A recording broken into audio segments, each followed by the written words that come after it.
વિપક્ષી ગઠબંધનને વડાપ્રધાન નરેન્દ્ર મોદીએ ઘમંડીઓનું ગઠબંધન ગણાવ્યું છે। વડાપ્રધાન નરેન્દ્ર મોદીએ વિપક્ષો દ્વારા લગાવેલા અવિશ્વાસ પ્રસ્તાવ પહેલા ભાજપ સંસદીય દળની બેઠકમાં કહ્યું હતું કે આ છેલ્લા બોલ પર છગ્ગો મારવાનો સમય છે।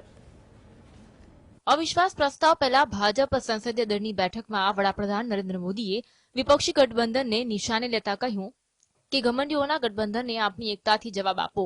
आ छेल्ला बोले छक्को मारवानो समय छे। नो कॉन्फिडेंस मोशन जैसे आपको पता है कि ये घमंडिया गठबंधन लेकर के आया है और इस घमंडिया गठबंधन की ये भावना है कि हम आपस में एक हैं क्या, अदरवाइज हमारे पास तो बहुमत है।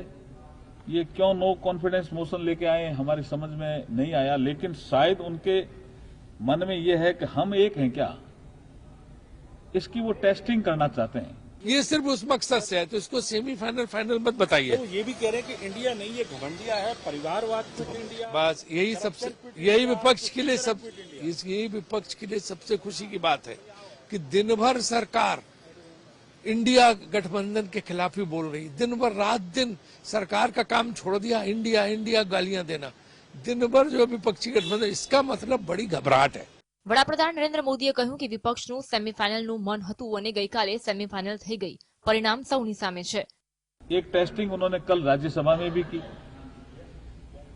और राज्यसभा के फ्लोर पे जो भाषण हुए उससे पता चल गया कि वो कोई मजबूत ग्राउंड पे नहीं थे, दिल्ली को राज्य मान रहे थे। सबके समझ में आया दिल्ली संघ राज्य क्षेत्र है और ये जो संघ राज्य क्षेत्र में भारत सरकार की जो संविधान में ही जो शक्तियां दी गई है कानून बनाने की, वो विषय कल स्पष्ट हुआ और इस कारण से जितने वोट हमें मिलने चाहिए थे उससे एक वोट अधिक मिला।